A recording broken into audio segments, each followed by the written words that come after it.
Миш, проверь это. У тебя с собой ноут? Да. Смотри трансляцию, пожалуйста.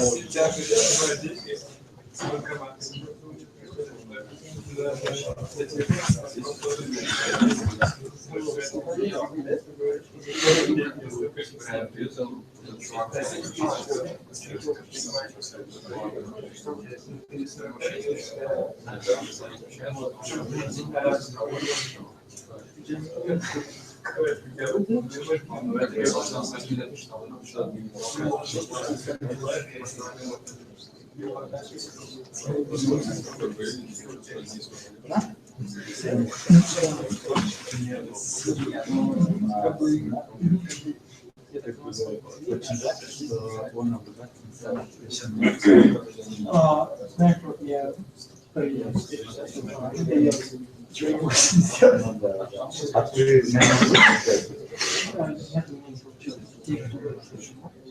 в общем, там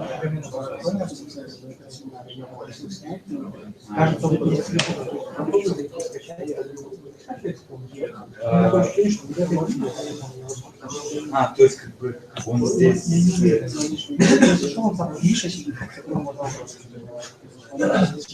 Да, я здесь он написано, что он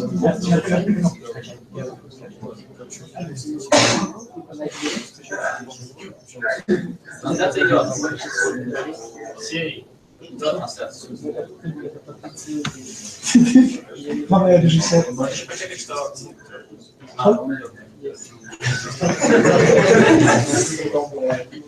Это тогда да. там было интересно.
Истории они выбирают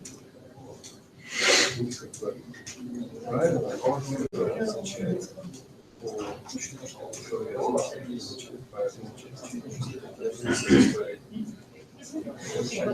и они вот то, что они на самом деле продают всегда на самом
Okay, let us begin. First of all, I should say sorry for the delay. It was not our fault. This happened because around Moscow State University there's some kind of fest tonight, and all roads are what? Closed. Right. Anyway, our today's talk is will be given by Kirill Struminsky. It will be about recently proposed techniques with a very ambitious name, discrete variation autoencoders. As most of you know, there are known techniques for modeling deep neural networks with continuous latent variables, but there is no efficient technique for modeling neural networks with discrete latent variables. Why do you say that there are no efficient techniques for that? If what? If there are some. Such Which as, one? Well, on ICML 2014, there were several papers. One is by Carol, Gregor, and Andrew Yee. Remember that we discussed. The question is whether it's efficient or not. Well, in terms of the resulting predictive probability, it's quite efficient, but it's hard to train. Yes. By terms efficient, I mean the difficulty in training. So efficient methods are methods which are easy to train. And this is really a problem. So in September 2016, a paper on Akai was published with this ambitious name. Although I wouldn't say that it is exactly discrete variation autoencoders, but there is some kind of techniques which may be helpful and further advance in the area of deep Bayesian inference with the discrete latent variables. So, Kirill, please.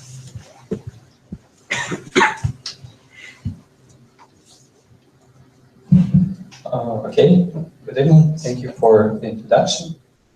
As it was announced, I'm going to give a talk on a recent paper by Jason Rolls from UA with this name.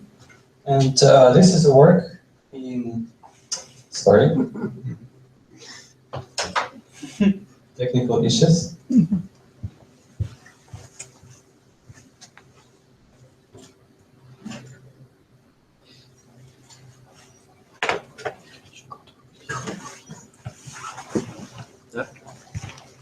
No.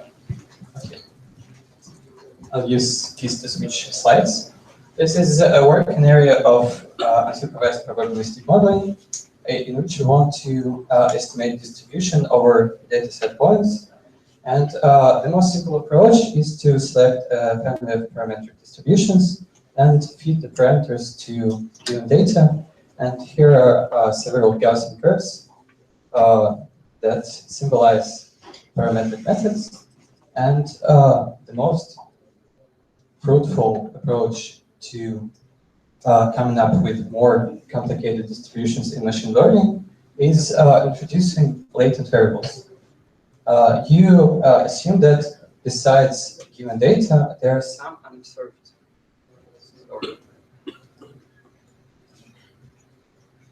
There are some unobserved parameters, aspects of data points, which can be modeled by some probabilistic distributions. And in order, how do you use it? Do you have to hold it all the time? Nobody uses it. I'm afraid that my voice is too weak. Can you hear me? Yes. Yes. Okay. Does it work? No. So you assume that there are some parameters which are unobserved, and introduce distribution over these parameters, and given probabilistic model for latent variables and observed variables, you can come up with likelihood just by using summation rule from probability theory. And this likelihood is almost always referred to as marginalized likelihood, since some data parameters, latent variables, are unobserved. Here are some mixture models to symbolize latent variable models. These are mixtures of subsets. And how do we fit latent variable models? I'm going to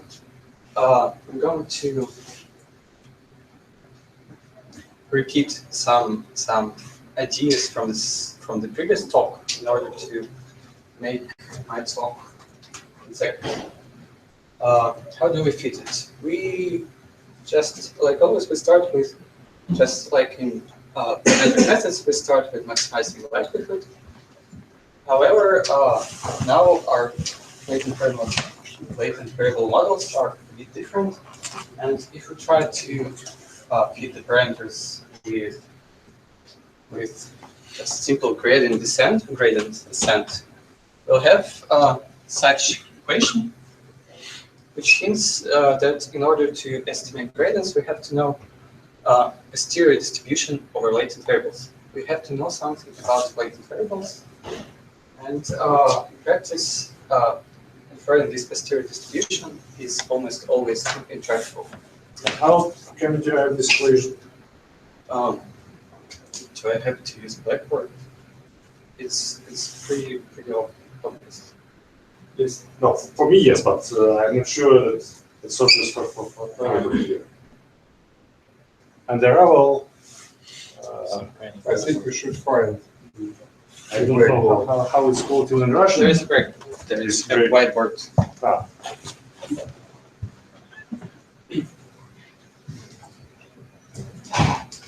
Do I have to know it? Okay.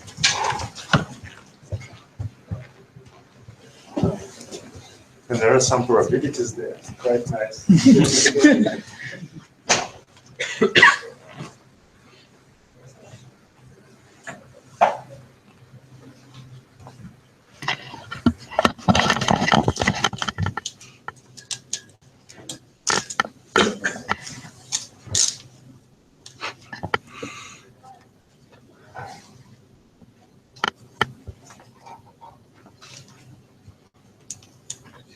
So what do we have here?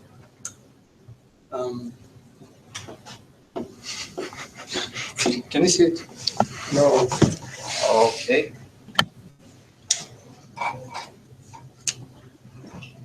Is it better? A little bit. Something.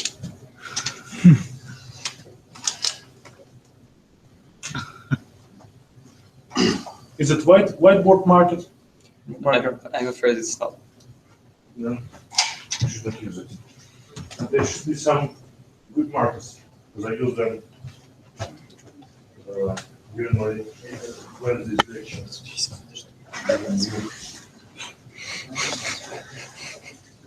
Технологии. Сейчас связь выключится.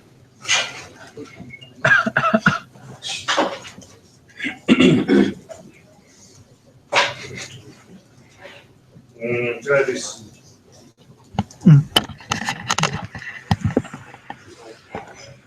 Why not? What mark?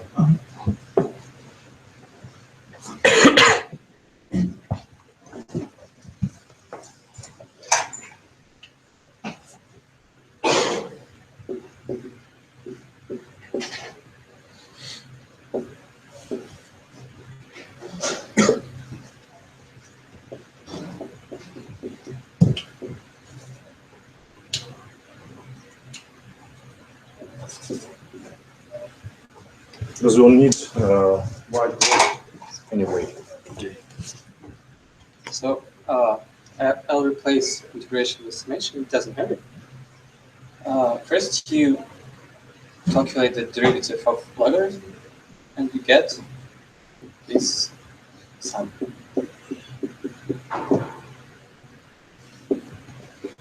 Theta. And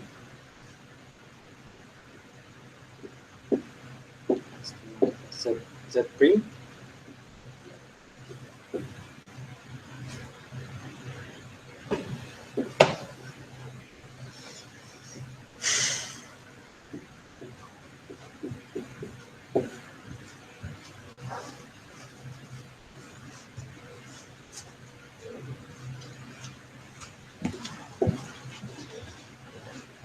Okay. This is the marginalized likelihood of X.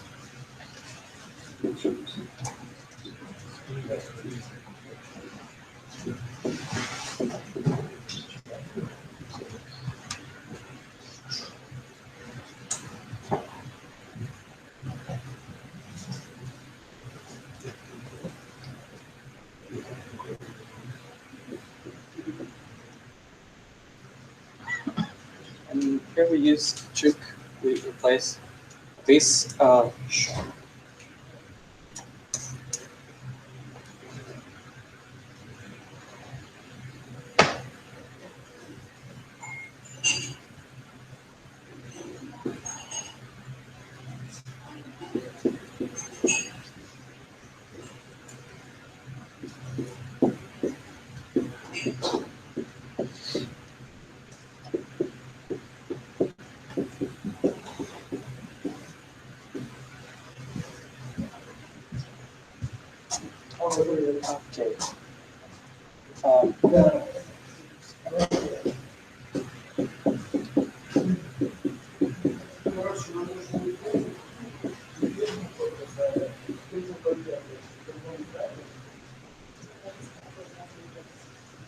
This is the posterior distribution over Z,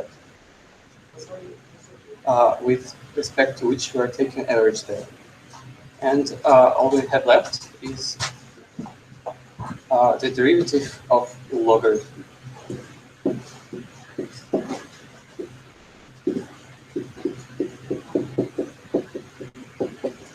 And that's how you write it.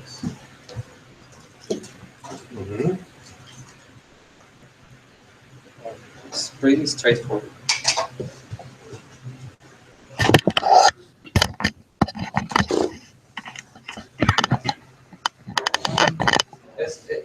As I've already said, coming up with this posterior distribution, inferring it is almost always practically intractable. So there's an approach to maximize likelihood and approximate this posterior distribution simultaneously. This approach is called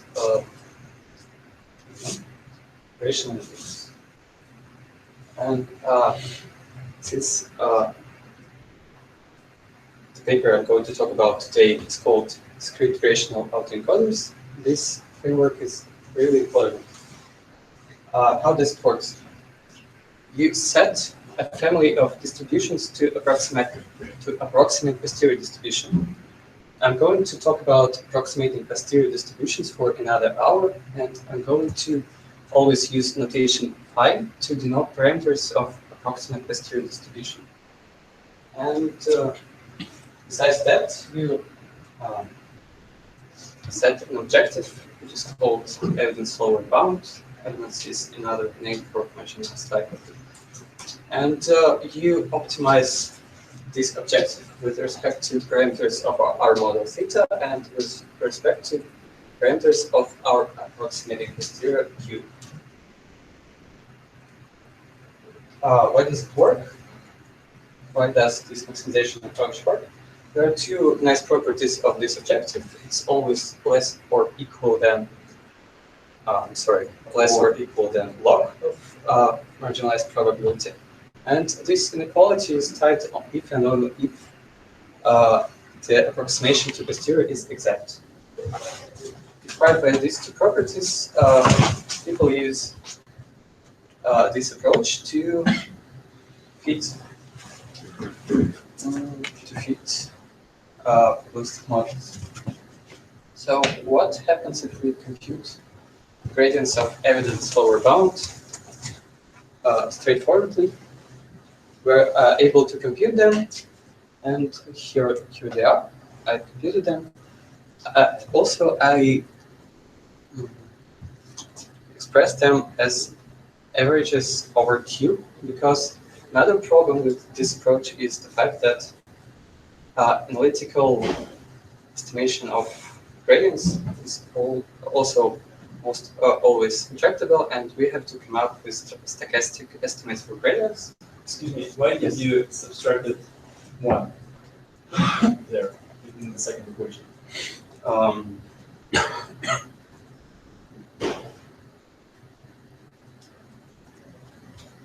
In fact, you can subtract any number, Yeah, but that's right. I'm very curious why you choose 1. I performed straight calculations and got this formula. However, you can probably get rid of 1 and Yes, any constant. any constant, but it's pretty simple, but I'm not going to talk about this. This is what you get when you compute the gradients in straightforward manner. This is what I got. Okay. This approach is really general. We use stochastic estimates, Monte Carlo estimates of these gradients, and generality of this approach is among its pros, because the only assumption we need to make is the fact that these gradients exist. In other words, distribution Q at Z depends on parameters phi, and we don't need to make any assumptions on discreteness of our latent variables or continuousness. But the problem with this method is the fact that it's almost always practically useless, because variance of these stochastic estimates is too high. There are several methods developed in order to reduce this variance, but we can come up with another approach. Yeah, and the high variance is just for this expression, for the second one. Yes. The gradient with respect to theta, everything is okay with it. Yeah. So another approach is to invent specific models and tune variational inference for these specific models. And an example of such model is variational autoencoder, which was presented several years ago. I'm going to summarize information about variational autoencoder to draw parallels between this paper and the paper I'm going to present. So Kima and Belling used the following probabilistic model. They used fully continuous latent variables. In fact, it was the latent variables were distributed as Gaussians, multi-dimensional Gaussians, and the distribution of x given z was also parameterized by Gaussian distributions, and it's always called decoder because there is an intuition behind this paper that says you can encode your objects into small latent variables and decoding the small latent variables. Yes. Actually, they didn't assume that the distribution of observed variables is normal. So this is not necessarily. It's not. There are many models possible. You can use distributions which are between 0 and 1. This is just an example. And they used this approximated posterior, and in fact, this framework turned out to be general enough to work good for various data sets. And the second thing they come up with, besides the model, they came up with a technique to optimize to fit this model. So let's look once again at the heavenly solar bound. It's composed of two terms. First term is called autoencoding term. I'll refer to it as autoencoding term several more times, and Halbach-Leibler term, which is Halbach-Leibler divergence between approximating posterior and Fourier distributions. So the physical sense is pretty simple. Autoencoding term shows how well we describe our data, our observed data. And the second term, Fourier divergence, is some kind of regularization which penalizes large deviations from our prior. So it prevents us from fitting our data too much. So it was already mentioned a week ago. A technique to tune to come up with gradients of autoencoding terms is called representation trick. Do I have to repeat it once again? Okay. I see skeptical faces. Do I have? So this uses integration by substitution. In fact, I'm going to use some generalization of this idea in order to calculate gradients of model of discrete variational autoencoder. More about this later. And the L term was computed analytically and then differentiated. So what do we get when we train a model on this data set? This is a picture from Welling's paper.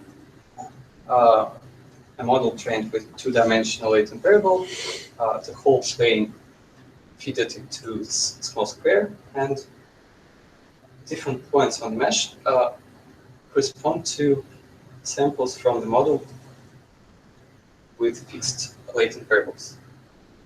So, however, it is quite strange that very different digits are located on the same smooth manifold and even can be transformed by some very strange process. You can't understand what is this. Today I'm going to introduce a model which is called Discrete Variational autoencoder, which comprises both discrete latent variable and continuous latent variable. Yeah. Could you please make your argument a bit more concrete? So what is exactly wrong with this picture? What is wrong is the fact that there are some samples which do not correspond to any digit.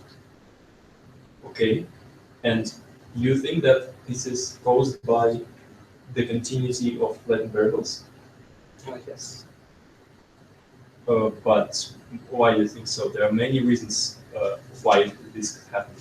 For example, the model is not complex enough, or we just used the dimensionality of latent space is too small. So No. I just mean that there may be many explanations, and I agree that continuity is not always the best thing to have in latent variable models. But I'm just not sure that this particular argument is correct here. Okay. And if you know any other potential benefits of using discrete latent variables, then this would be very interesting. Okay, first of all, there can be situation when even if we use continuous latent variables, we can still observe sharp transitions between different digits. If we constructed our latent space carefully. So this may happen due to nonlinear dependencies between x and z. And concerning his second question, what are the potential benefits of using discrete latent variables? Yes. For example, the paper which Michael did last academic year about attention maps. So if we use higher attention maps, they should be discrete latent variables, right? Okay. And it's known that hard attention maps work better than soft attention. But the problem is that it's almost impossible to train them for real-life models. But this is not a theoretical argument. This is an argument of they This is just work. practical. Yes, but there are theoretical arguments. I think it's very good to discuss them. I'm not going to justify general usefulness of discrete latent variables. I'm just trying to repeat the arguments authors used to advertise this paper. But actually, authors claim that usually the data sets on which variational networks are trained on, they consist of a clear mixture of different classes of data points, and the transition from one class to another should be discrete. And it can be expressed easily by discrete latent variables. They will be more interpretable in this situation. That's why we should use them. I'm just wondering, why do we need them actually? Because before we discuss what we are doing, let's think if this is really important or not?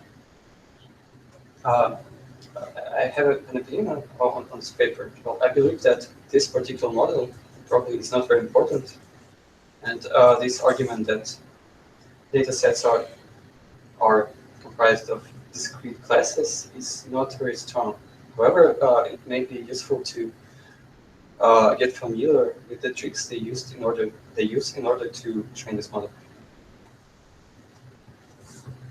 So, do you have any additional arguments For discrete? in favor of discretizing? Well, I think that interpretability is the most important one. At least to me, to my understanding. Okay.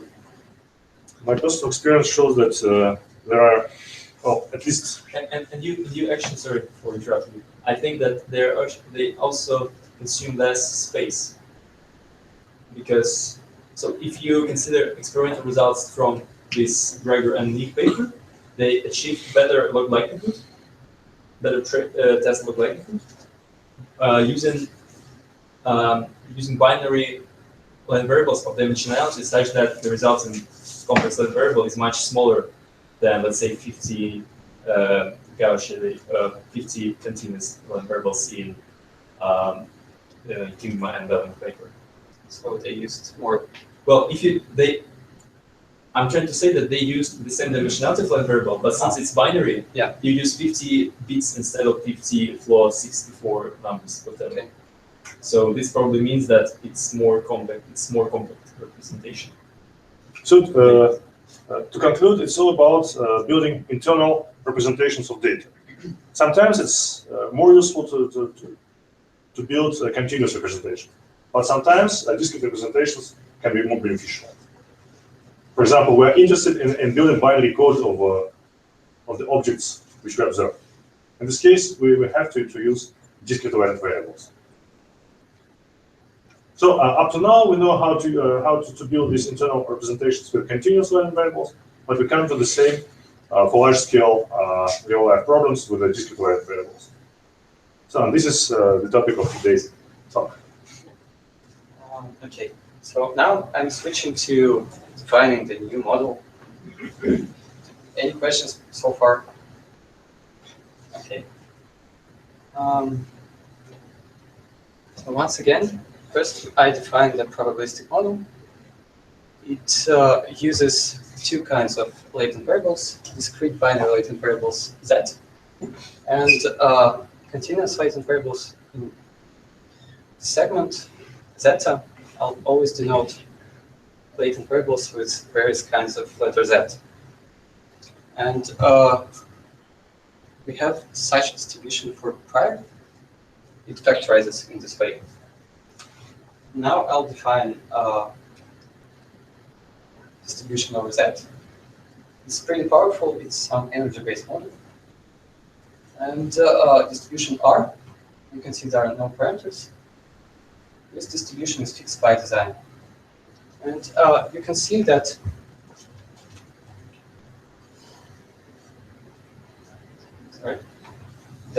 our objects we're trying to model, they are independent from Z given zeta.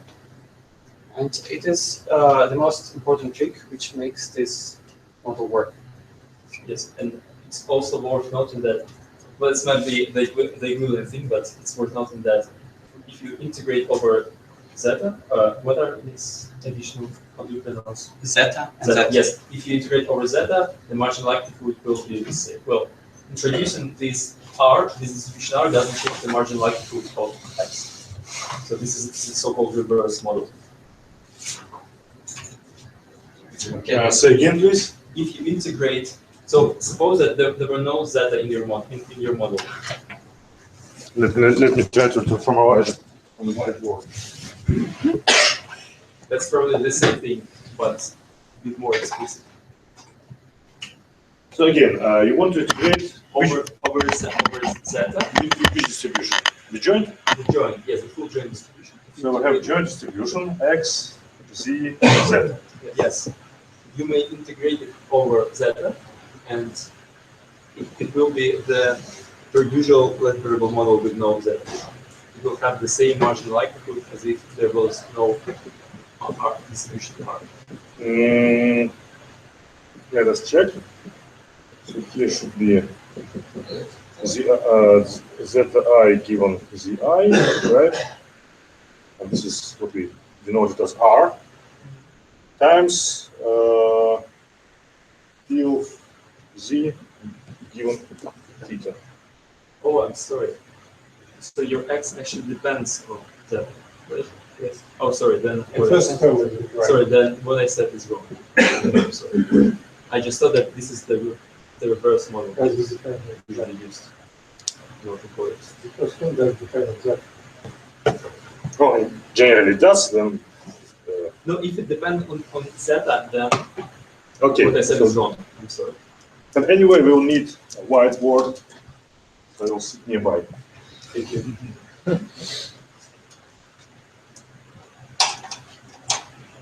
I'm going to introduce more complicated version of model later. Now I'm going to start with this simple toy example. And what are the approximating posteriors used? Are you going to say something about why we've chosen such a model? Yes, I'm going to say something a bit later when I'm going to explain how do we compute gradients. So it is motivated by the inference technique. Yes, it's motivated by inference. And I'm going to, on the next slide, I'm going to tell what R actually is. So the approximating posterior is rather weak. Given x, all z's are independent. And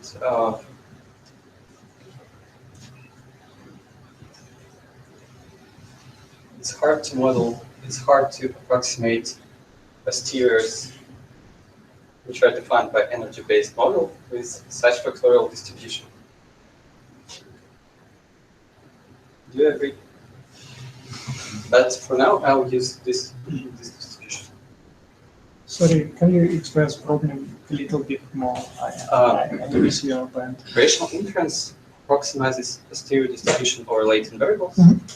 And in order for variational inference to perform well, we have to approximate the posterior distribution well. And if we select a family of approximate posterior distribution which is unable to approximate our real posterior of the model, we won't be able to perform well.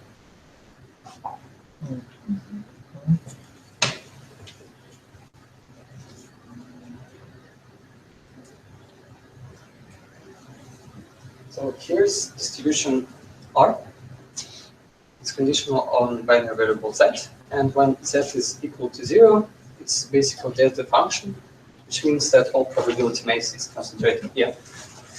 Anyway, I'm getting this point of the previous slide. So you said that if you choose the family wrong, or like poorly, then it will not be a good, right?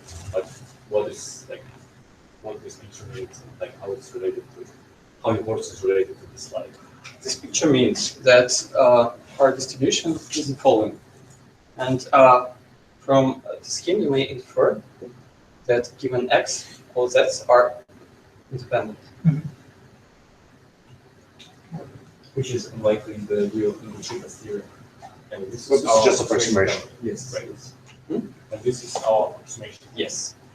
However, there were plenty of papers on variational inference for discrete variable models, and some of them were failed because they were unable to come up with not referring to inference. The strange thing here that you changed dependence on z and zeta comparing to standard variational autoencoder.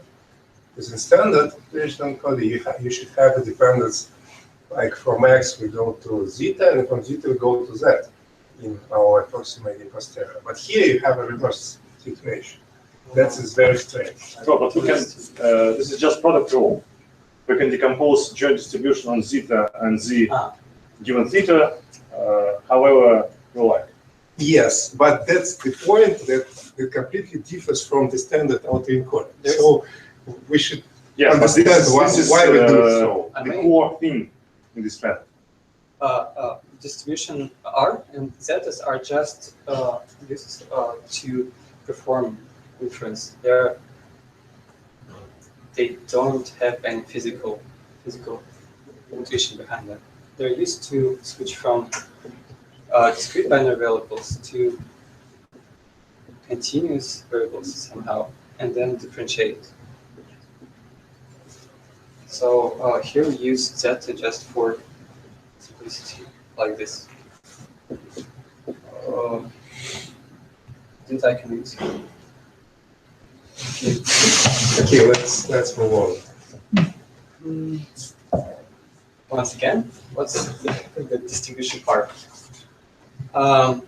Given that z is equal to 0, it's just delta function. Given that z is equal to 1, it's this function with beta greater than 0. And it is just some smooth approximation to delta function concentrated at 1. I can depict this distribution if you want. Yeah. Question. And it was slow. I have one more question about previous.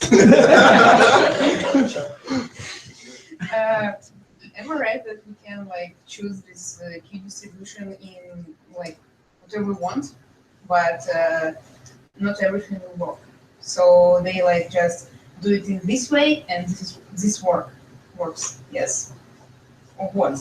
Because I'm confused about the situation with errors. So we're trying to approximate posteriors somehow. So we can do it in any way. Yes. But we need it to work. That's all. We can do it in any possible pattern, but it may turn out that our RQ doesn't work. The approximated posterior they use in this paper looks like this. And do they explain why? Do they say something about like? Yes, because Try under this something else? approximation we'll be able to compute stochastic gradients with a little variance. Okay. Middle variance. And we will see why. Okay. I'm not But sure. did you try something? Did you try something else? Yes, of course. I'm going to introduce later a bit more complex approximated posterior, which in fact will be used in experiments. I'm going to use this exact posterior just to illustrate how they compute gradients of autoencoded term in evidence lower bound. We've already seen it. It's another part of the slide. Let's look at cumulative density function of zeta. It turns out that this density function is smoothly depends on only one parameter of distribution over z. Thus, and it is also invertible. Thus, we can perform the following trick. Since it is invertible. If you want to compute average over zeta, and zeta is a continuous distribution, which is very important, we can just sample from uniform distribution on segment from 0 to 1, and then use inverse cumulative density function in order to compute this random variable.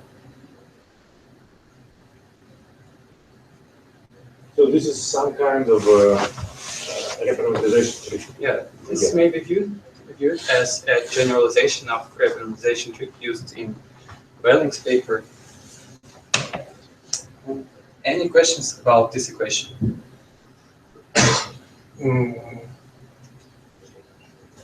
You promised to draw us a picture of the density of this function R. The density of this function R. Okay.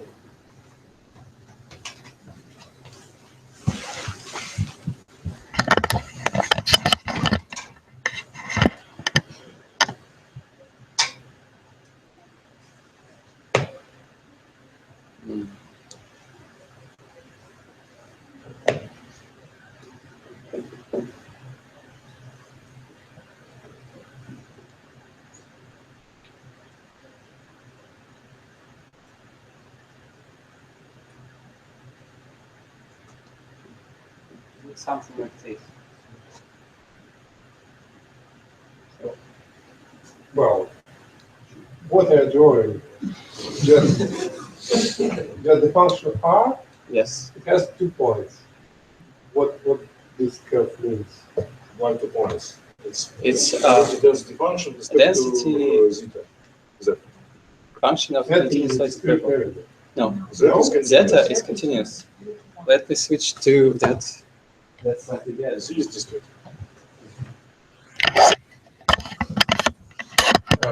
Z is binary, and zeta is continuous. Okay. So once again, this formulation of reparameterization trick. And now we move to gradients of autoencoding term. First of all, our assumption on independence of x given z from z, given zeta from z, gives the following equation. This log, in fact, does not depend on z, and we can just sum out z here. And in result, we get this this average, and we can not bother about values of z. Then we once again use that trick from the previous slide.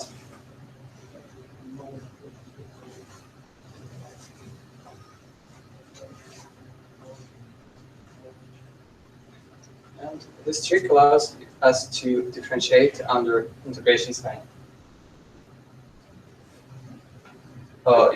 It had to be equal. It's just a small mistake. This is inequality. Okay. I think it would be useful to repeat this derivation because this is still important point. Sorry, what is the motivation of sum out that? Yeah. Because if you will sample with respect to discrete random variables, your variance of your gradients will be high. So you want to avoid that. Extremely high. So we need somehow to reduce the problem of differentiating this autoencoding term to something that can be reparameterized. We know that we can reparameterize continuous variables, but we can't reparameterize discrete variables. If we're given some discrete variable, we can't say that this is a function of some predefined discrete variable with some parameters with respect to which we can differentiate. This is not possible. This is possible only with continuous variables. So, and this is how we transform one problem to another. So we start from this autoencoding term. So this is integral q zeta z with respect to a given x phi. So this is our probabilistic density function, which is both consists of continuous and discrete latent variables. And this is our likelihood. So p of x given z given zeta, z, theta. Integral with respect to zeta with respect to z. So this is it. This is our initial point. We can differentiate this expression with respect to phi. No, we can, but the variance will be extremely high. The variance of the corresponding stochastic estimate. In order to make it low, we need to transform this integral to some integral of where the probability density function will not depend on the parameters with respect to which we would like to differentiate. And this is possible if we could apply a reparameterization trick. The problem is that we can do it only if we have continuous variables here. But we now have discrete variables as well. And now we make use of the assumptions of our probabilistic models that we have established. So remember, this is our probabilistic model, and this is the structure of our variational approximation. So the first one here, it depends only on continuous variables rather than discrete variables. So these continuous variables zeta, they're fully defined by discrete variables, but the likelihood term is defined only by these continuous variables. This means that here we do not have dependence on this term. And if so, we can perform marginalization with respect to z. So this is q of zeta given x phi log of x given zeta theta integral with respect to z. So this is it. Next. And why is this autoencoders? Well, it depends on what is here. We simply perform the integration or summation with respect to z. The question is what is here? Yes. Yes. So I'm now going to write it down. And here we'll make use of this decomposition. Sorry, one more question. Why there are no z's after the no, well, in the condition. Here? No. Here? Here. Because according to our assumption, our likelihood term does not depend on z. Okay. So this is one important place. So we have derived this. Now, what is q of zeta given x phi? So in general case, it should be summation with respect to all possible values of z, and this is n-dimensional binary variable. So this is it should consist of 2 to the power of n items of what? Q of zeta given corresponding z x phi. So and here there are 2 to the power of n items. So this is completely impossible to perform Shouldn't summation. that be before the line?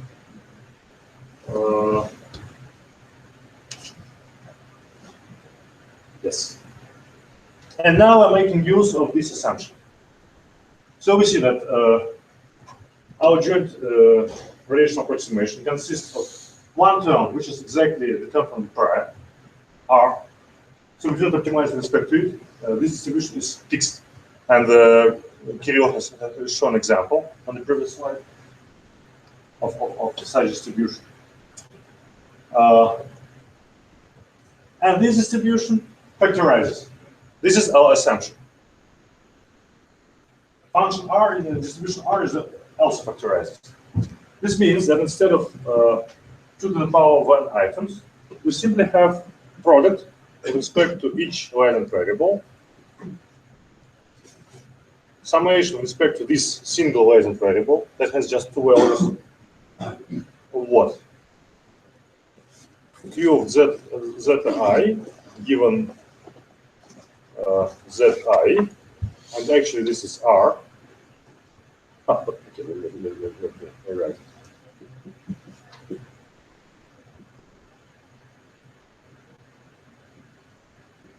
So such term, and now we have simply 2n items. So this is tractable. And now I substitute this expression here and obtain what? Product with respect to all latent variables.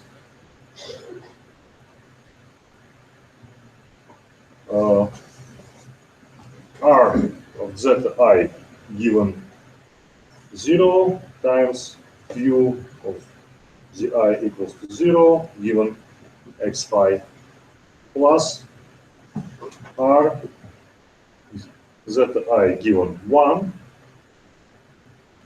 times the probability that I equals to 1 given x phi. So this is it.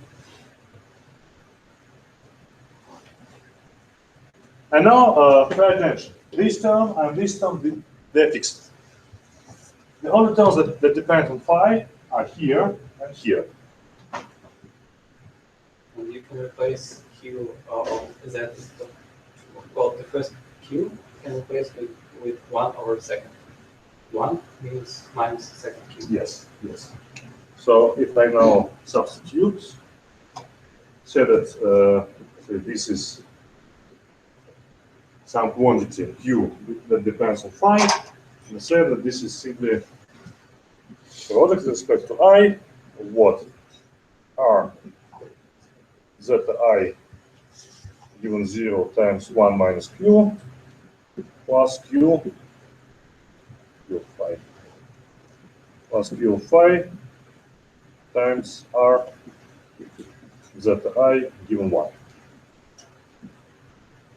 So this means that this distribution is extractable and can be easily computed. So this is second point, but not the last point. Okay, so we know how to compute it. Now you need to make the representation big for this Q. Yes, yes. So and now we understand what we do next. This is probability density function, one-dimensional probability density function. Because this is simply product with respect to scalar components of zeta I. And now we say, imagine that we can compute a cumulative density function. So in Russian, this is функция распределения. We know that the value of this cumulative density function is uniformly distributed from 0 to 1. This is the property of CDF. If our cumulative density function is irrevertible, so let us denote f q of g. By definition, this is the probability that what? That zeta I, let me denote it as I. Zeta I is less or equal than c. So this is cumulative density function, CDF. So then if our CDF is irrevertible, then we can generate a random variable rho, which is uniformly distributed from 0 to 1. We can substitute it here, and we obtain a sample from this distribution. And pay attention that this uniform distribution from which we generate rho doesn't depend on any kind of parameters. So this means that we have made reparameterization. Because now I can perform change of variables, and instead of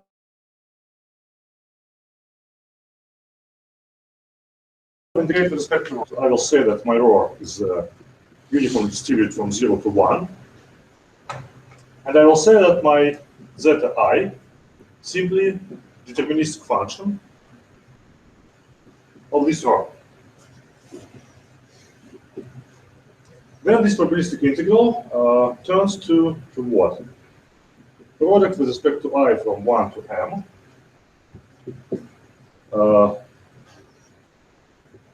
So here will be uniform distribution from 0 to 1. And here I should substitute, instead of this zeta, I should substitute this expression as a function of rho. So this is simply log not maybe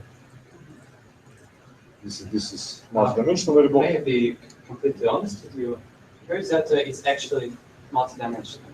Yes. And in fact, this notion denotes a vector composed of inverse CDFs for each zeta. Okay.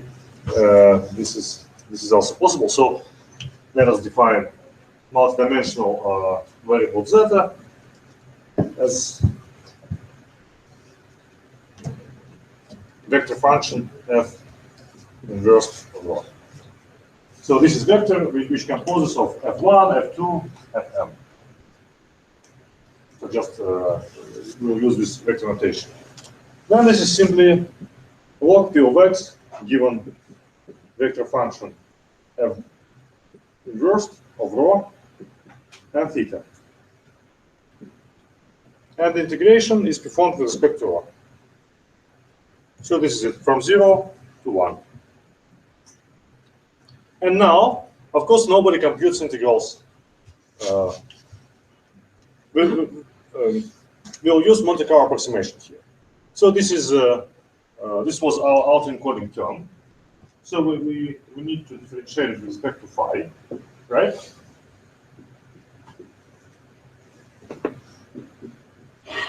And now we approximate it with a Monte Carlo approximation. So simply we generate several samples from this uniform distribution. And we can now put this differentiation inside of integral. Because probability density function does not depend on phi anymore. Because this is simply a uniform distribution. So we can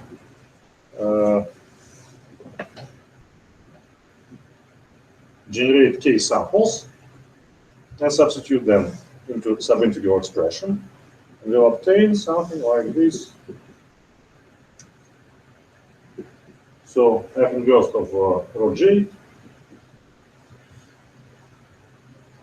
And by the way, where is dependence on phi? Of course, here. Right? Because our function, cumulative density function f, it depends on phi, of course. Okay. But we have managed to make a reparameterization. So we have used several tricks here. First, we established additional continuous variables, but they're related to our discrete oriented variables. And this distribution is fixed. Then I have used assumption that our posterior with respect to discrete oriented variables factorizes. This allows us to perform efficient marginalization with respect to Z. This is what we did here. And after we have marginalized it, we now have a continuous distribution with respect to continuous variable. We can perform a reparameterization, and if we are lucky enough, and this cumulative density function can be computed analytically and inverted. And we can always guarantee this by choosing the proper R distribution here in a special manner, so that the cumulative density function of the corresponding marginalized distribution exists. And one example was shown on previous slide. And then we obtain this expression, and here we go. Thank you. Please also note that this term implicitly uses the fact that our distribution factorizes over Z, and makes us allows us to invert cumulative density function complement twice. This assumption will break when we will introduce more complex approximating posteriors. So there is this is the stochastic estimate for gradient, which is also already written there. And now I'm going to introduce this new approximating posterior. Yes. I would love, like, on this slide, on that side, how this equation will field zeta look like. So if you marginalize over Z on that image, you marginalize over Z, Yes. you can get field zeta, right? Which is continuous. Yes. Field zeta. And so It's going to be very complex because you can't. It's hard to marginalize over, by the way, variables which were parameterized by strict balls function or something like that. Now, to perform this marginalization, you will need to sum up to the power of n items if Z are not independent of each other. So I'm not going to say how it exactly looks like. Nobody knows how to do that. So I inserted this slide to ask you to recall the model which I used, and the argument that our approximating posterior is really weak because in a probabilistic model, that's our model by an energy-based model with highly correlated components, and in our posterior, the components are independent units. And the solution The next solution is to introduce hierarchical approximating posterior, in which each z depends on the previous zetas.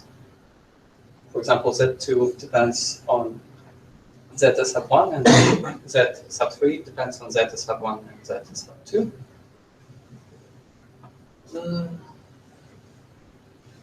But this introduces the notion of order. Notion of order, our yes. variables. Maybe a big side of our model. However, it makes our approximating posterior family a little bit broader. So the good news here is that the conditioning is made with respect to just continuous variables. So no discrete variable takes part in this conditioning. Yes, and we can easily differentiate it with respect to parameters. Why? Because we can easily differentiate this term with respect to parameters, because it's defined by exponent, and the neural network denoted by G sub j, which is also small with respect to phi.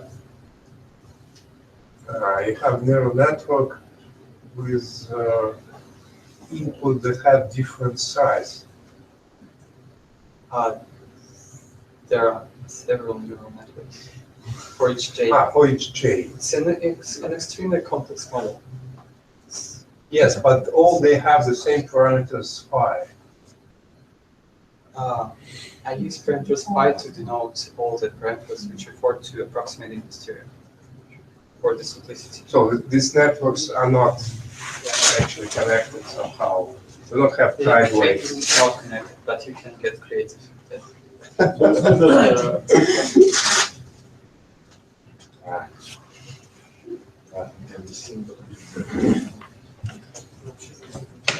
So this is one neural network, inference network. Second inference network takes, so the first inference network takes just x and returns the probability that that one is 1, Yes. right? So this is exactly what is related to this term. With this term, it depends on the probability that the corresponding Zi equals to 1. And this term is computed by neural network. So this is how we perform this variational inference. So then we have second neural network that has completely different weights, but they also include on this phi. And second neural network takes x and z1 as input, Yes. and produces the probability that z2 is 1. Then there comes third neural network that takes x, z1 and not z1, only both z1 and z2 as its inputs, Yes. and produces the probability that z3 is 1.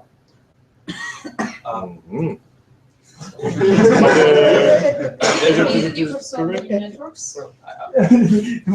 In theory, it may be separate neural networks, but I'm afraid I'm Yes. not able to tell you today whether they use different neural networks for different Zs or different one. Doesn't it make sense to use our nets here? They will use our nets, but Okay. and not.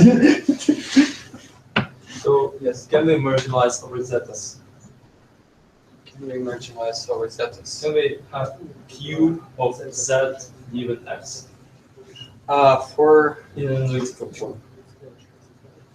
I'm If afraid not, not. then it's not purely discrete with variable model, and I don't know why we developed. Oh, this is augmented discrete latent variable model, but it's segmented with the additional continuous latent variable. So what's the point then? I think you will give us an example of how this probabilistic Because model all of relates many to things we practice. discussed now don't apply. We have to come up with some Oh. approximating posterior in order to train true discrete latent variable we model. can, and we will again fall into the all the usual problems. Yes, I'm pretty sure of that. Oh, but in this model, we're still able to train a model that has both discrete and continuous latent variables. But we can at least build internal representation that consists partly of discrete variables. Okay. No, seriously, look here. Actually, we can. But This is what we are going to do. We can build, say, such kind of additional continuous latent variables.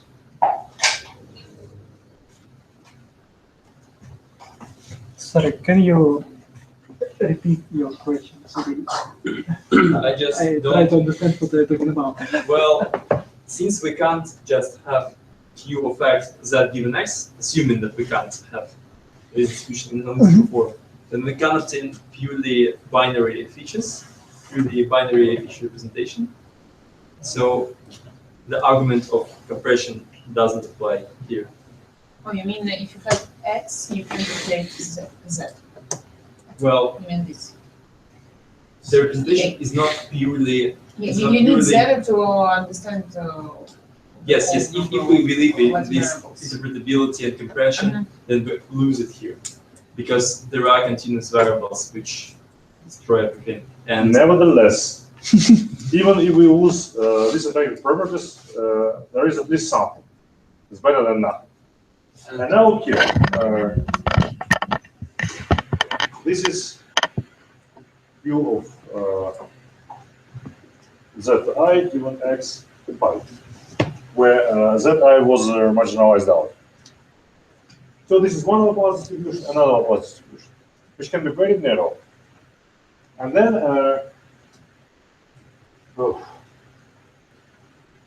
Zi looks pretty much the same as Zi. So if Zi equals to 0, Zi is somewhere pretty close to 0. If Zi equals to 1, then Zi is pretty close to 1. But nevertheless, Zi is continuous latent variable. So there's almost one-to-one correspondence between That Z I and Z. can't be less than 0 and more than 1. What? that I can't be less than 0.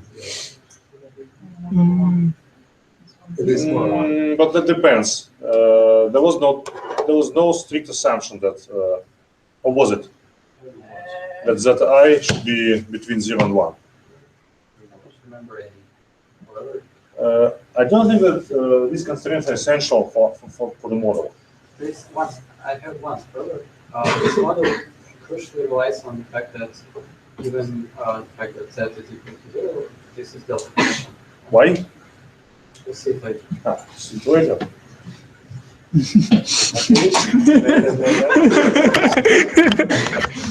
And nice feature of model, which can be inferred from this delta function property, is that if zeta is 0 with probability equal to 1, z was 0. if z is exactly 0, Yes. And what? okay, but it's a continuous variable.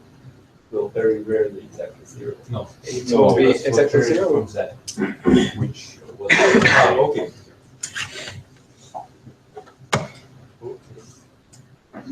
But so, what is the property if Z is 0, then? Then we know that with probability 1, z was 0. Because zeta happens to be. No, it's very clear why. Yeah. It's not clear why this is of extreme importance. I'm just saying that this is a nice property.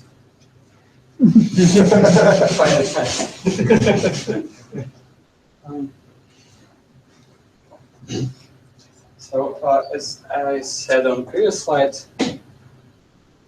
the derivation of autoencoding term gradients hugely relies on independence of z's.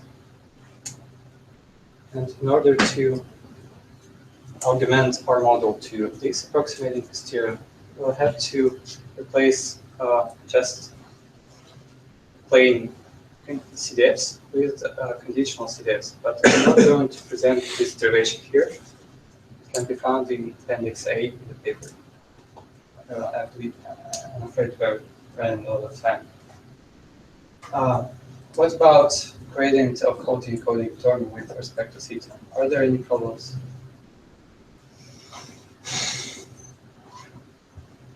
A question to the audience.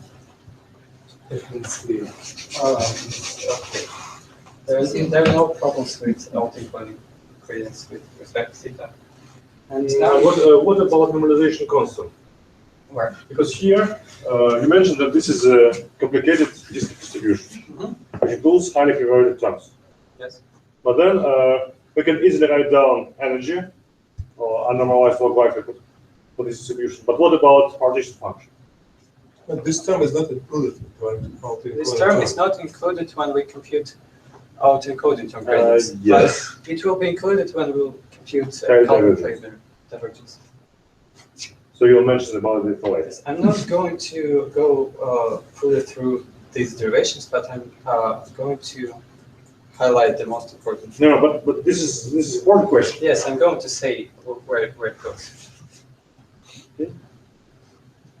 So, as you just said, gradients with respect to theta. What about these gradients? You can compute it by definition and get the following expression. Here, EP, E sub P is energy of our energy-based model, and derivation of normalizing constant results in this integral. See that it averages not over our approximating posterior, but over our prior.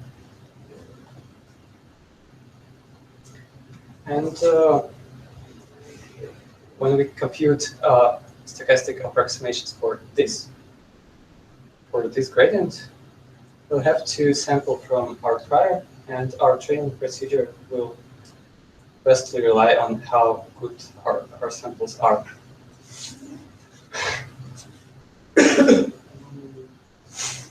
So that's all that there's interesting about gradients with respect to theta. Excuse me. Again, Yes. what are you going to do with this Z in expectation? We're going to No, in the first expectation. Here. Yeah. this one.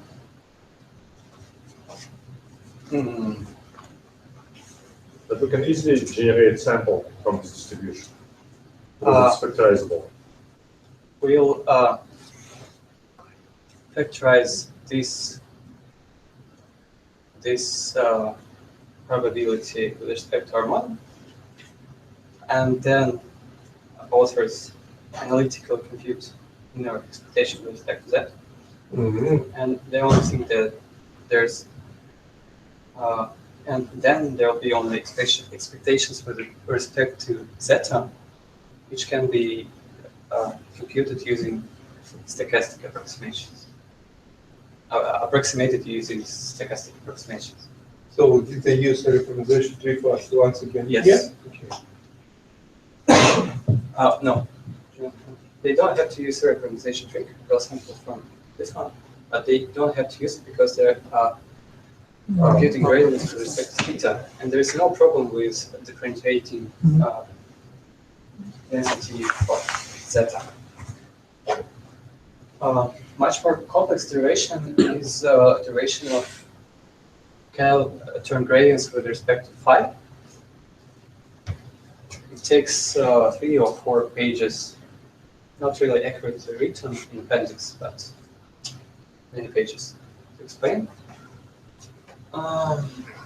So what techniques do they use?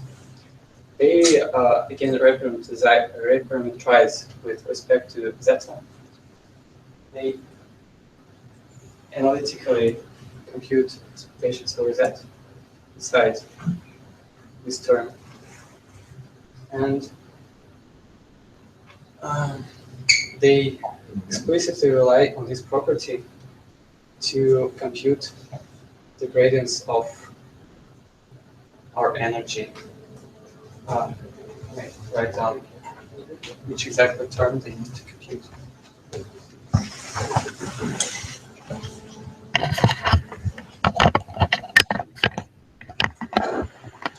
Do you see anything here? Anything there? You know it is. Okay. Maybe just the first two lines. Right. The Right. model.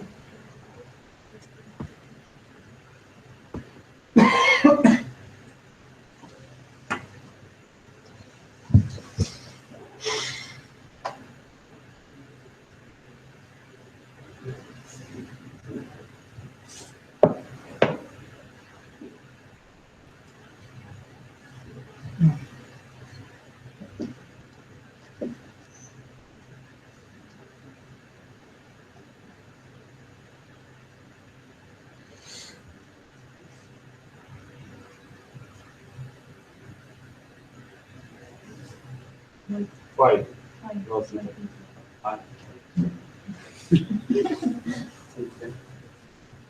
And the expectations might be expected what? Sorry, what we try to understand now? Trying to I'm not going to understand anything. right now. I'm trying to say that if you try to go through this derivation, you'll face difficulty while differentiating this term in energy. The derivation in paper relies on the fact that R, when z is equal to 0, is delta function, and makes several arguments on generalized functions and the derivatives. Right. I will not be able to write it down. I can rewrite the derivations from the paper, but it will take time. I can point you to this formula. This makes contribution. In fact, this makes contribution to this term. See W here, and I was saying that thing is hard to compute. The derivative of some CDF results in the derivation procedure results in this factor, and the explicit origin over Z results in this normalizing term. And I'm not going to then I'm not able to make any clear explanations on how to compute these gradients. So, and our model is yet not completely defined because there is a final addition they make to the model.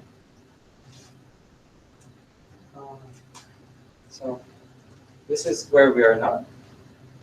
Here's our probabilistic model.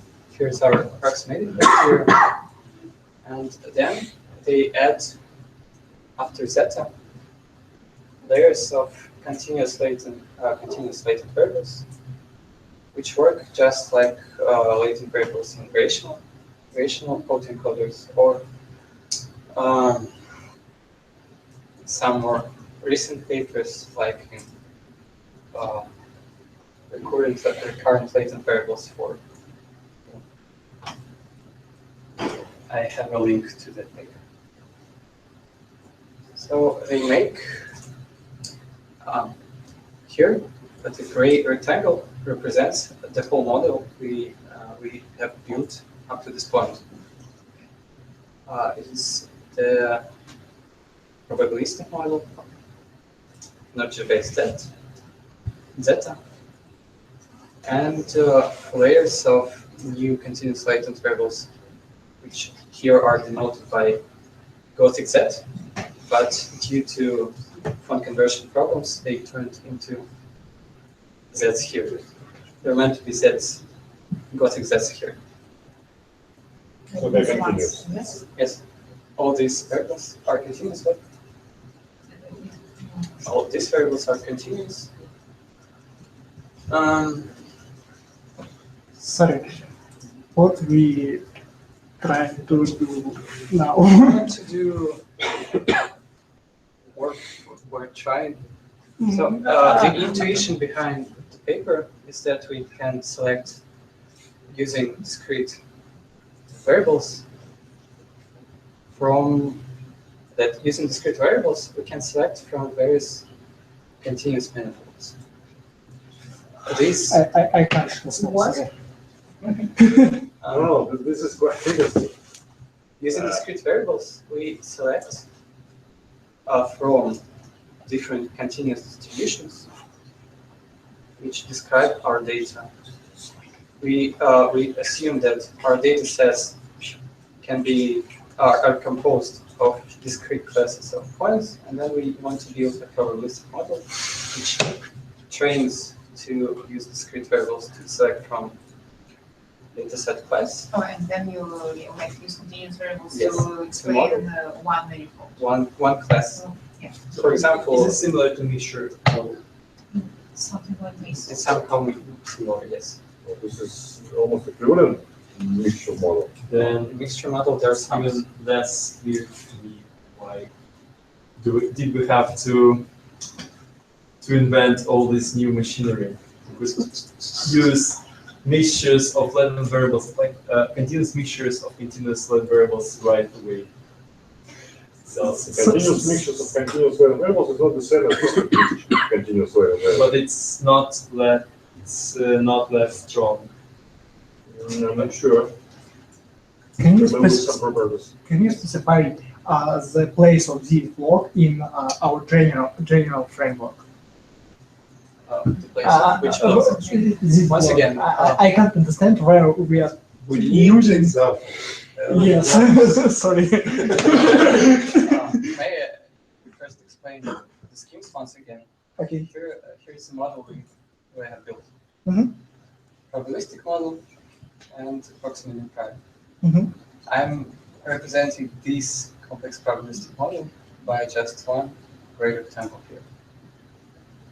Sorry, which one? Great. The one on the left. And add continuous latent variables to model data. Once again, the intuition on an example. When you model data points from East, Mhm. it would be nice firstly to select which digit we're modeling, and then use some continuous model to sample digits which can be continued. To model various digits of fixed class, given fixed latent variables. It is not clear whether this model actually trains to do this or not. It's just our intention. We have one experiment that hints that actually probably this is true. But yes, Am I right that there is no strong connection between like the variable for class 1 and the variable zeta gotic and the zeta gotic, how is it called? That describes the probability function for class 1. Do you understand? Like you have discrete variables for each class, like 1, 2, 3, 4, 5, 6. And for each class you have no variable that explain that like explains variability inside this class. yes. But there is no strong connection between them. I mean, there's no like Z1 and the gotic one is really for one class. Am I right? Use this In this scheme, these latent variables to model all the classes. One set of latent variables to model all the classes. And what's different is zeta, which is some buffer of our discrete latent variable, condition on which we compute x with respect to latent variables, continuous latent variables. I'm sorry. We use the same set of continuous latent variables to model all the discrete classes. But depending on particular class, these continuous latent variables may take different values. Yes.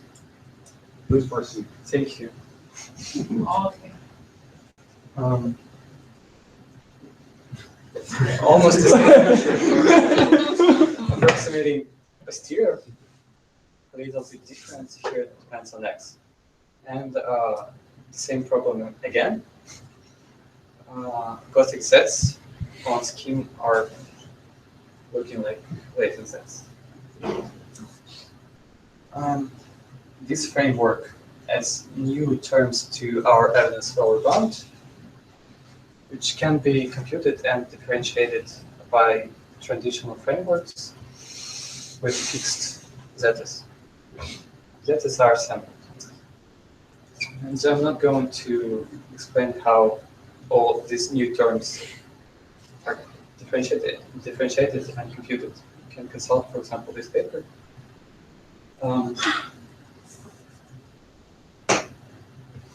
Now we have 10 or 15 minutes left. I'm going to proceed to experimental results. Finally.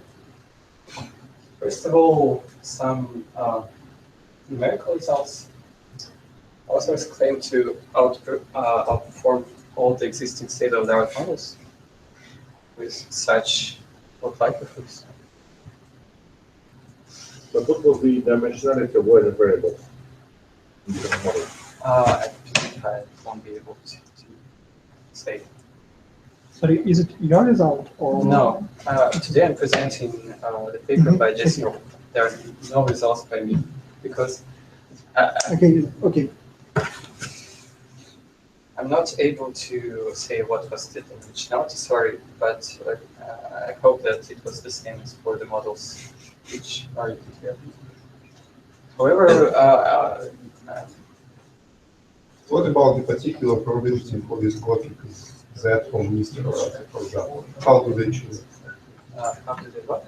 How do they choose the particular heuristic model dependence on that Gothic, depending on X or what? Just put arbitrary neural network or what? They put this arbitrary neural to produce a value from 0 to 1 using So usual Z is just additional input to this neural network. yes. Mhm. Just like purple has encoders and variational encoders. So all of those zetas are inputs and they compute it recurrently. And they are feed it into the network recurrently.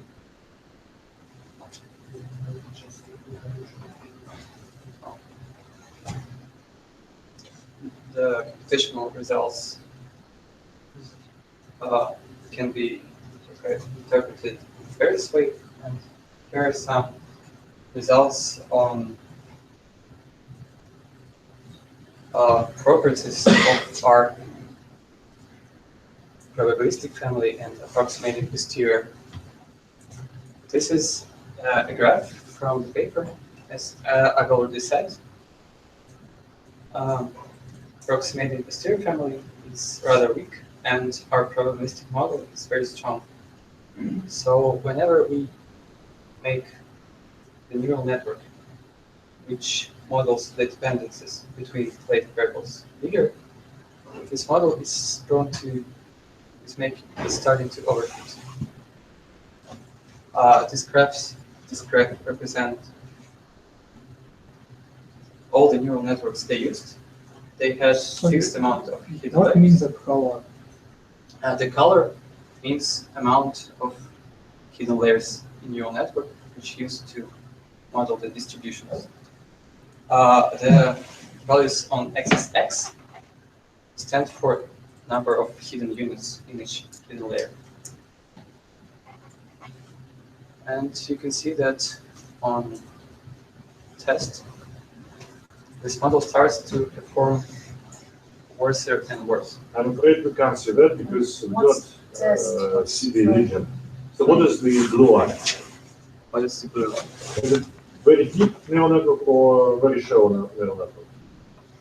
You mentioned that the difference is in depth, right? This graph both represents difference in depth and in width. Right. I can see where is the width. I can't see where is the depth. Let me. Yes. What is blue and what is red? Yes. And what is like straight line and dashed line? All of these are probabilistic models which were used to probabilistic models with neural networks of different depth. Okay, and which one of them is deeper? Yes. Sorry.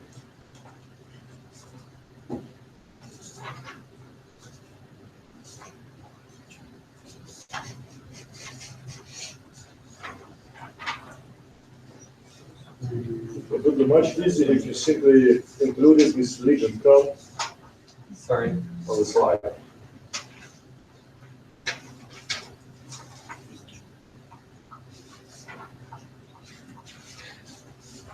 Maybe we should just believe in this and go further. Some of us. Some was better than others. Now, for example, is it training or a test one or like The dash lines. That's or maybe dash line is oh yes, train. trained? It should be trained. Because it's higher. But maybe we will stop guessing and you will know the right I answer. propose to just.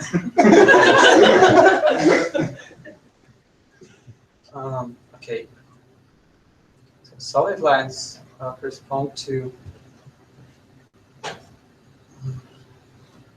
neural networks with zero layers. So just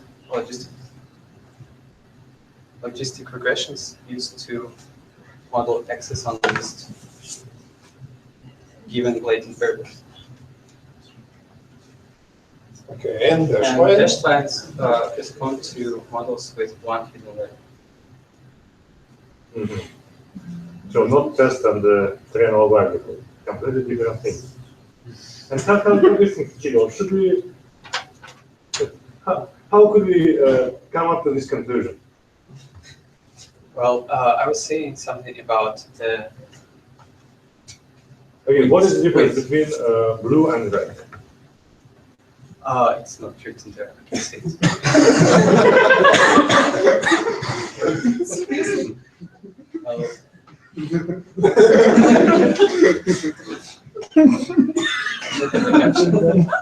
The picture is absolutely white. Yeah, but in the original. Black and white printer was used to. I just said, but there is no white. The caption is there. Maybe descriptions is contained not in the caption but in the text. Sometimes the opposite. Everything except for differences between red and blue is in captions. This should be a description. But this is important. The codes are different. Oh my god. I'm sorry. Немножко жизнь написано, вот уже был один, два. This А is green this color. one responds to the next picture. So, and what is written there?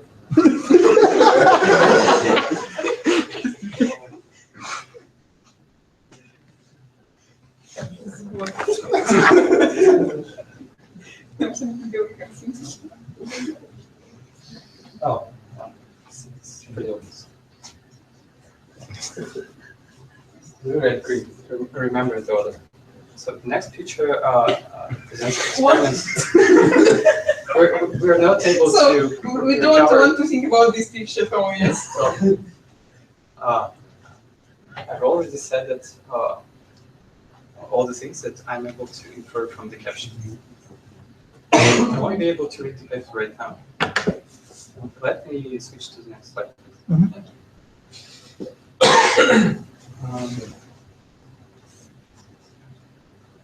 Here's the test log likelihood. Can you specify minimum Yes, column? yes, you can. I'm going to specify everything that is absent here. So these are experiments for the same data set from NIST. And in these experiments, they vary depth of neural networks that approximate posterior and width of neural networks that approximate posterior. The order is the following. The blue line has depth 1,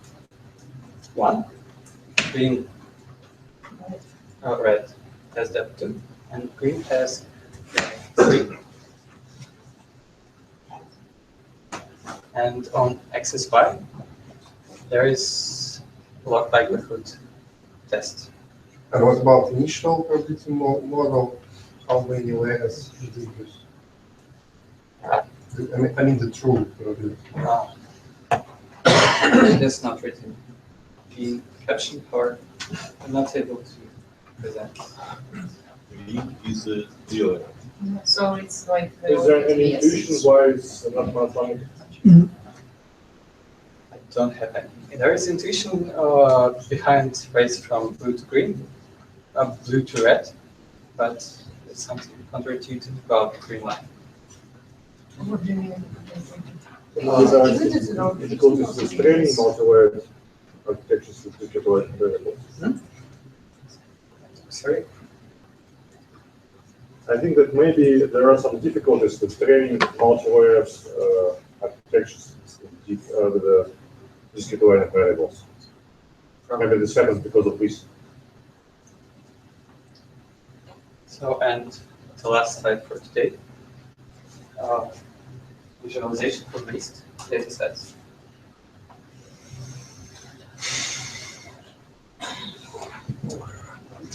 As I've already said, we're trying to use discrete latent variables to select from dataset clusters and continuous latent variables to model digits. And here what we have. In each group of 5, we have a fixed set of discrete latent variables. And we sample continuous latent variables. And here are the groups which the authors got. Each vertical column corresponds to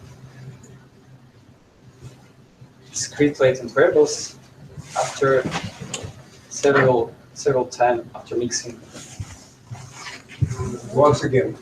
So how do you sample from energy-based model? You use something like Gibbs plot modeling, right? And this sample technique doesn't mix well, and some adjacent samples are highly correlated.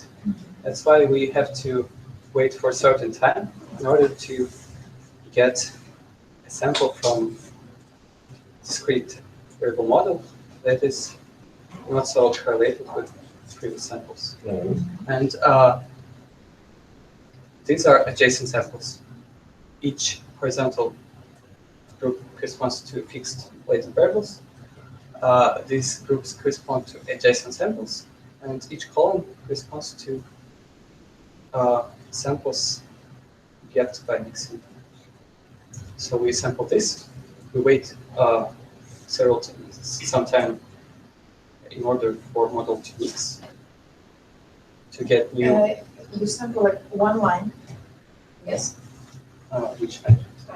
Just be more We specific. sample this and then we wait. We sample line, Sample line. this small line. Yes. Okay. And then Then we we wait. sample New next latent discrete variables. latent variable, which is highly correlated to the previous one. Previous.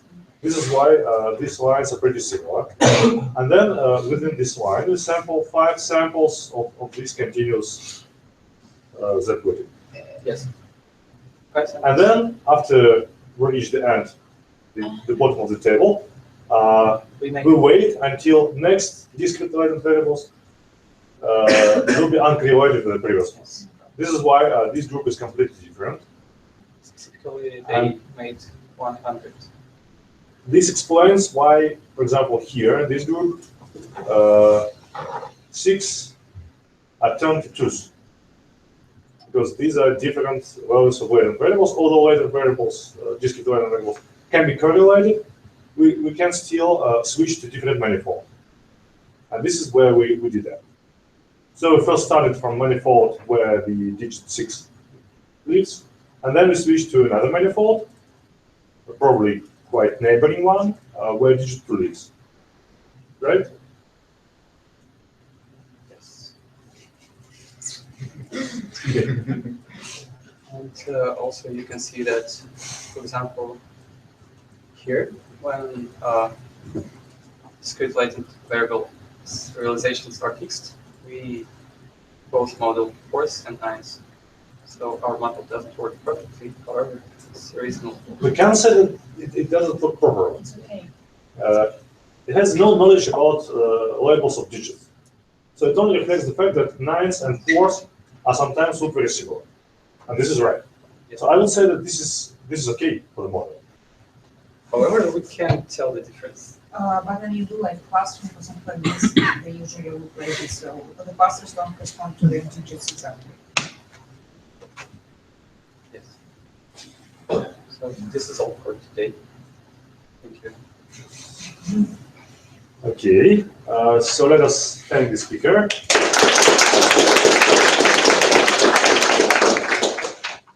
And just to conclude, I have several remarks. So this is again, this is work in progress. So of course, this is not the final answer. Still, the problem is open. But this is one step towards models with scalable models, large-scale models with discrete latent variables. And pay attention that this is an example of how to work with stochastic computation graphs. So deep learning started with deterministic computational graphs, with backpropagation from deterministic computational graphs. And now the tendency is to involve into consideration stochastic computational graphs. So the computational graphs, which involves both deterministic functions and some random variables. So we know more or less how to work with the stochastic computational graphs with continuous latent variables, or at least in some particular cases. And this is an attempt of establishing some techniques for working with the stochastic computation graphs that have both continuous and discrete latent variables. We can't work with stochastic computational graphs which consist only of discrete latent variables, and this paper is not an exception. But here we extended standard techniques to the case when we have both continuous and discrete latent variables, and probably we'll see much more techniques in next several years. So seminar is over if there are no questions. And our next speaker is Artem Gadetsky, yes, from Faculty of Computer Sciences, High School of Economics, who will present, who will give a talk about AlphaGo, right? So these techniques, which has beaten a world champion in Go, which have used deep reinforcement learning. So we will see how to combine reinforcement learning algorithms with deep neural networks.